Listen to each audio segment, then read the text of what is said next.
Ready to crank up your farm efficiency? Learn a little-known secret about what you need most in a tractor. A compact tractor can mow, dig, haul, and lift. In order to get the best tractor for your farm or ranch, you need to know what you need to do with it. You also need to know if your land is flat or hilly or rocky. And you need to know if you need to work in tight places and if you need a lot of traction, because not all jobs or all terrain is the same. And if you get the wrong tractor, you can really mess things up. And you can spend a lot more money than you need to. What a bummer. What about horsepower and transmission types? Two of the most important things to know about a compact tractor are how much horsepower it has and what kind of transmission it has. In general, compact tractors have somewhere between 20 and 60 horsepower. The more the better. But the more horsepower you have, the more fuel you will use. There are two choices for transmission type. You can have a hydrostatic transmission, HHST, or a gear transmission. The HST is easier to use, and the gear transmission is more efficient.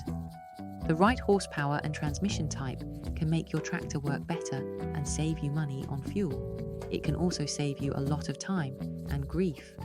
It can make your tractor a joy to use instead of a pain in the butt. But what about safety features? Your tractor needs to have a rollover protective structure and a power takeoff shield. And it needs to have safety switches and interlocks. Tractors are very dangerous machines. People are killed on them every year. And most of those accidents would not have happened if the tractor was equipped with ROPS and PTO shields and safety switches and interlocks. What about comfort for those all-day tractor rides? You want a tractor that has a comfortable seat with good visibility. You also want ergonomic controls and an instrument panel that is easy to read. And you want the seat, steering wheel, and pedals to be adjustable. If the operator is comfortable, he will do a better job. He will be less likely to make a mistake, and he will be more productive. He will also be less likely to suffer from fatigue, and he will be more alert and focused.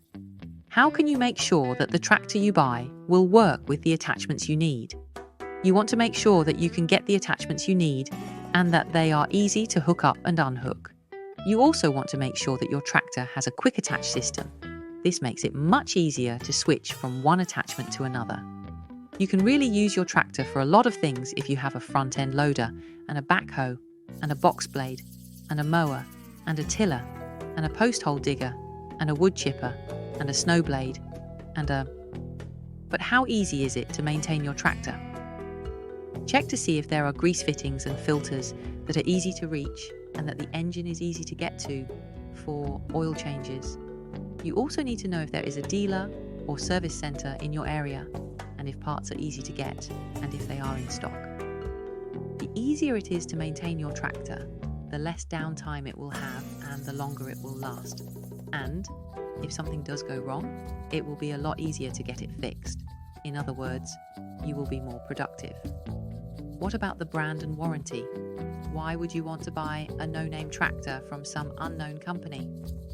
It seems to me that you should want to buy a tractor from a company that has been in business a long time and has a good track record and that is known for good customer support. And you should want to have a good warranty. This can save you a lot of money on repairs and replacement parts. Believe me, I know. But how much does all this cost? You need to know how much you can afford to spend on a tractor and on any attachments you might need and on any financing you might have to get.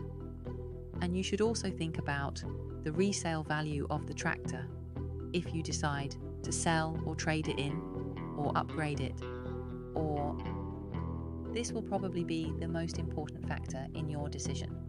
So you need to think about it very carefully, and you should also check to see if the dealer has good financing and if the tractor has a good resale value.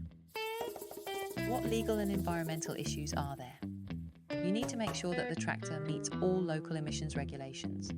You also need to think about the noise it makes, especially if you are going to be using it close to a house or houses. If you use a tractor that is not in compliance with local regulations, you can be fined. Also, you will make your neighbours mad, and you may have to buy a new tractor before you are ready. You must also read the operator's manual and get trained on the tractor and perform the required daily inspections. You should also have a service manual and a service plan and perform other regular maintenance as needed. And you you should also have a service network. You need to do all this for a number of reasons. First, so you will be safe and the people around you will be safe. Second, so you won't damage your tractor. And third, so you will be productive.